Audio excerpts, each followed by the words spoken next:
un petit mot sur les livres de la promenade. On est une toute jeune maison d'édition, c'est notre première année.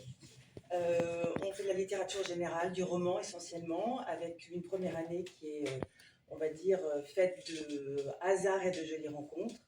On a publié 2 livres pour l'instant, Joue-la comme Godard de Laurent Sagalovic, qui est un peu le récit romancé de Roland Garros et qui mêle tennis, cinéma, actualité. Enfin, c'est la plume de Laurent Sagalovic qui décrit ce tournoi. Deuxième publication en juin, un roman noir, qui est un premier roman d'un jeune auteur qui s'appelle Michael Guitard. Voilà, c'est le premier tome d'une quadrilogie qui raconte l'histoire d'un libraire qui a une librairie dans la journée et qui est voleur de livres rares à la nuit et qui mène l'enquête au début du siècle passé. Voilà, et le prochain livre que nous sortons à la rentrée, le 21 août, si je ne me trompe, ce sont des entretiens, dont le dernier entretien de Joan Didion, voilà, l'autrice américaine qu'on ne présente plus. Alors je voudrais raconter un petit peu la genèse de ce livre. C'était au début 2024, on était en stand-by à l'aéroport de Los Angeles avec un avion en retard, et puis on fait un tour à la librairie pour regarder ce qu'il y a, et on tombe sur ces entretiens qui sont publiés aux États-Unis par Melville. Et puis on lit, parce qu'on est dans la salle d'attente et voilà, ça nous plaît, parce qu'on aime Joan Didion.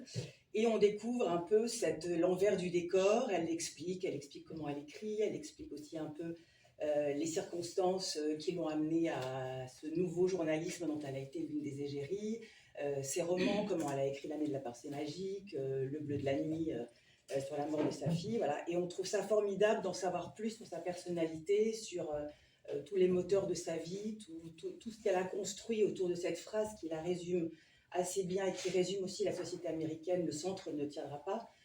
Voilà, donc elle raconte tout ça dans ses entretiens. Et puis on a cherché pour voir si c'était traduit, parce qu'évidemment on l'a lu en anglais.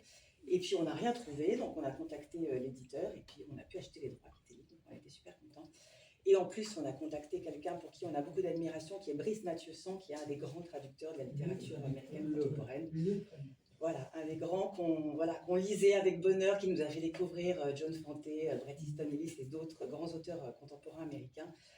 Voilà, et on a contacté Brice, qui est devenu un ami. On lui a dit: est-ce que tu veux traduire Joan Didion? Il a dit oui tout de suite. Il a signé aussi la préface. Voilà, donc c'est un peu l'envers du décor, c'est connaître Joan Didion. Quand on a lu, on ne sait pas forcément dans quel contexte elle a écrit. Voilà, c'est un petit peu rentrer dans les petits papiers, c'est un peu le pourquoi écrivez-vous. Et c'est comprendre cette personnalité hyper sensible. Et puis ça renvoie aussi à plein de questions qui nous touchent tous.